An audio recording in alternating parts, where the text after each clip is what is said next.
Students, today we'll discuss and learn about Russian Revolution.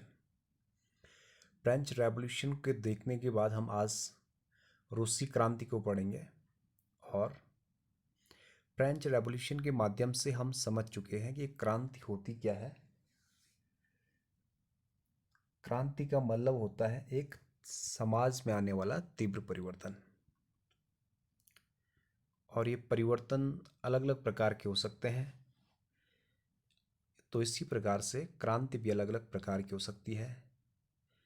वैज्ञानिक क्रांति हो सकती है, राजनीतिक क्रांति हो सकती है, और यहाँ हम जो हिस्ट्री के अंदर पढ़ रहे हैं, this is the social revolution, सामाजिक क्रांति है ये। और जब सामाजिक क्रांति होती है तो सामाजिक क्रांति ही पूरी सिस्टम को चेंज कर देता है। तो उसके बाद industrial revolution, scientific revolution, political revolution, ये सारा ही उसमें इन्वॉल्व हो जाता है। तो रूसी क्रांति को हम सबसे पहले देखेंगे, ये 1917 में हुई थी। What was the Russian revolution? रूसी क्रांति क्या थी?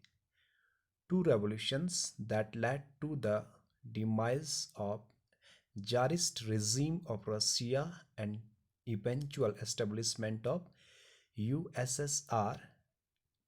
ठीक है, तो यहाँ पे दो क्रांति हुई थी, और डिमाइज का मतलब होता है समाप्त होना, जिसने जो है जारी व्यवस्था को समाप्त करके एक रूसी डेमोक्रेटिक रूस का जो है निर्माण किया था। ये टी जो लिखा हुआ है यहाँ, आपका टी साइलेंट हो जाएगा और एस को हम जारिस्ट पढ़ेंगे। जार वहाँ के शासक को कहते थे, वहाँ के सम्राट को हम क्या कहते थे? जार कहते थे। ठीक है, तो ये कब हुई है रूसी क्रांति स्टूडेंट्स? 1917 में, 1917। और ये दो क्रांति हुई थी, एक फरवरी क्रांति के नाम से जानते हैं और दूसरी क्रांति को अक्टूबर क्रांति के नाम से जानते हैं। 1917 फरवरी में होने वाली फरवरी क्रांति और अक्टूबर में होने वाली अक्टूबर क्रांति 1917। अब देखिए किसके शासनकाल में हुई थी? जार निकोलस द्वितीय। लेकिन इससे पहले देखिए आप, Russia at the turn of 20th century. रूस आज एक विकसित देश है और वहाँ के प्रेसिडेंट वर्तमान व्लादिमीर पुतिन को आप जानते हैं, नाम सुना होगा आप लोगों ने। तो ये बहुत जो विकसित देश है, तो 20वीं सदी में और 19वीं सदी में बिल्कुल भी ऐसा नहीं था। ठीक है, 20वीं सदी का मतलब 1901 से लेकर 2000। तो 20वीं सदी के आरंभ में क्या व्यवस्था थी वहाँ पे? Largely an agrarian country with impoverished and highly taxed peasants. Agrarian का मतलब है वह देश जिसकी अधिकांश व्यवस्था जो है कृषि पर होती है। तो बहुत ज़्यादा गरीब देश था, इम्पोवेरिस्ड एंड हाईली टैक्स्ड पीजेंट्स। वहाँ के किसान बहुत बड़ा टैक्स देते थे, जैसे आपने रशिया के अंदर भी देखा, सॉरी फ्रेंच के अंदर भी देखा। तो यहाँ भी ऐसी व्यवस्था थी। Dominance of aristocrats and clergy in government. जो सरकारें होती थी वहाँ पर जो एरिस्टोक्रेट्स होते थे, कुलीन लोग, उनका डोमिनेंस होता था, और क्लर्जी का, जो चर्च से संबंधित लोग होते हैं। Industrial development very minimal. वहाँ पे 1901-2 के आसपास लगभग 1000 से अधिक जो है बिल्कुल भी क्या नहीं थी? इंडस्ट्रीज नहीं थी, बहुत कम थी।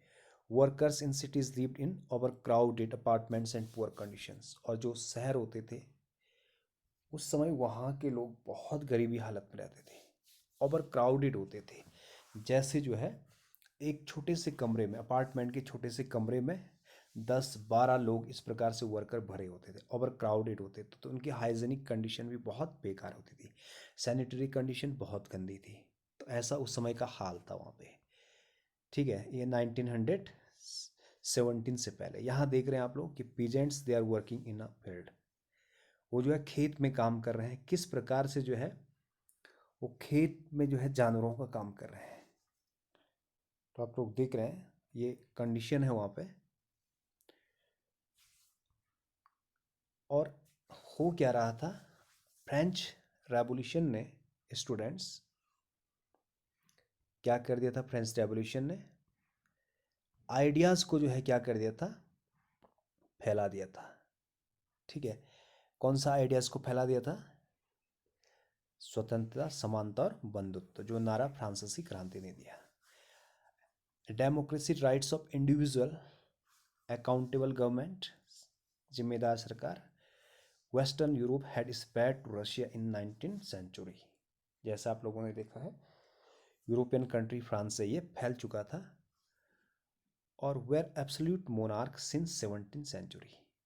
और यहाँ पे जो दो चीज़ आपको दिखाई दे रहा है, TSAR और CZAR, ये दोनों ही जो है जार की स्पेलिंग है। ठीक है, तो ये जार वहाँ के शासक होते थे।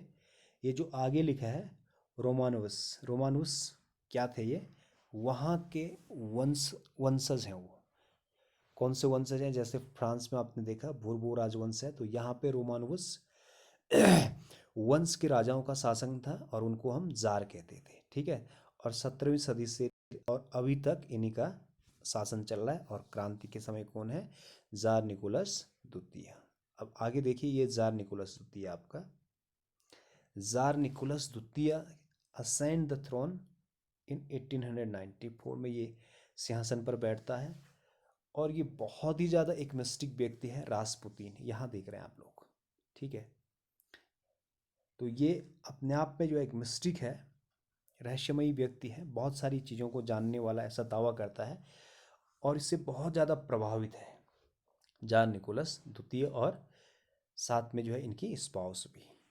ठीक है ना, तो इसीलिए टैक्सेस वगैरह में बहुत सारे क्या करता है, इंक्रीज करता है। आगे देखिएगा आप लोग, हुआ क्या नेक्स्ट देखिए, ये वही है मिस्टिक मैन, और ये जार निकोलस द्वितीय है जिसके शासनकाल में क्रांति हुई। और यहाँ पे दो विचारक आप लोग देखेंगे, कार्ल मार्क्स और व्लादिमीर लेनिन। ठीक है, तो इन ये विचारक हैं दोनों, और ये दोनों ही कैसे विचार हैं? इनकी विचारधारा को कम्युनिज्म कहते हैं, और जो इनको फॉलो करते हैं उसको कम्युनिस्ट कहते हैं। जैसे भारत में भी आप लोगों ने पार्टी देखी होगी, CPI, communist party of India, लेनिनवादी, और कम्युनिस्ट पार्टी ऑफ ML, माले, मार्क्सवादी। ठीक है, तो ये दो हैं और बेसिकली इनका विचार एक ही है, लेकिन थोड़ा सा अलग विचार है। अब ये अलग क्या है, नेक्स्ट स्लाइड में देखिएगा आप, इसी में जाते हैं। इन दोनों का विचार क्या है?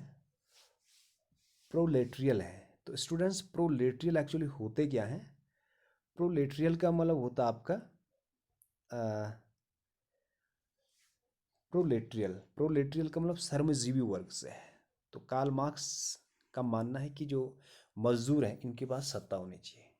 ठीक है, और लेनिन का क्या मानना है कि मजदूरों के पास सत्ता होनी चाहिए हमेशा के लिए और चुनाव नहीं होने चाहिए। तो इनको कहते हैं प्रोलेट्रियल विचारधारा का व्यक्ति मार्क्स, और ये आपके लेनिन है प्रोलेट्रियल डिक्टेटरशिप, यानी कि ये मजदूरों की डिक्टेटरशिप चाहते हैं। थोड़ा सा अंतर है, बेसिकली दोनों का एक ही है। तो इसलिए आज भी जो है दुनिया के देशों में जहाँ जहाँ कम्युनिस्ट हैं, कम्युनिज्म है, तो CPI मैंने कहा कम्युनिस्ट पार्टी ऑफ इंडिया एक लेनिनवादी है और एक मार्क्सवादी। तो यही जो है इनके विचार के जनकदाता हैं, और ये रशिया क्रांति के जन्मदाता भी हैं। ठीक है, अब रशियन सोशलिस्ट डेमोक्रेटिक पार्टी जो आपने देखा किस प्रकार से आप ये बना, एक पार्टी बनी वहाँ पे 1898 में। ठीक है, philosophy of Marx added to by Lenin, Marxist Leninist, जो मैंने आपको बताया, ये दोनों ही जो है यहाँ पर क्या करते हैं, अपने विचारधारा को रखते हैं। Looked after the interest of workers, proletariat, proletariat का मतलब है वर्कर्स, श्रमजीवी, जो ब्रैकेट में है, और वर्कर्स दोनों की चीज़ है। और फिर जो है आगे चल करके ये मार्क्स और लेनिन की पार्टी दो भागों में बढ़ गई जो उनके विचारधारा पे बनी थी। ये पहला जो पार्टी है बोल्शेविक और दूसरा है मेंशेविक। तो यहाँ से इंपॉर्टेंट क्वेश्चन बनते हैं, जो आपकी ये थी RSDP, Russian social democratic party. ठीक है, तो इसका पूरा नाम आपको याद रखना है। इसका गठन कब हुआ? 1898 में। और ये किसके फिलॉसफी पे काम कर रहे हैं? मार्क्स और लेनिन के। आगे चल करके यहाँ के दो प्रमुख दल क्या बन जाते हैं? बोल्शेविक और मेंशेविक। बोल्शेविक का मतलब मेजॉरिटी और मेंशेविक का मतलब माइनॉरिटी। तो इन्होंने इस तरीके से नाम लिख दिया, ठीक है। तो बोल्शेविक का नेतृत्व कौन करता है? लेनिन करता है। तो आप लोगों ने इस प्रकार से यहाँ से छोटे छोटे क्वेश्चन उठाने हैं। और ये पार्टी का गठन कब हुआ? बोल्शेविक, मेंशेविक, ये प्रश्न बनाने हैं। व्लादिमीर लेनिन कौन था? कार्ल मार्क्स कौन था? क्रांति के समय वहाँ का शासक कौन था? जार निकोलस द्वितीय। जार निकोलस द्वितीय सिंहासन पर कब बैठा? 1894। ये जो है किस रहस्यमयी व्यक्ति से प्रभावित थे?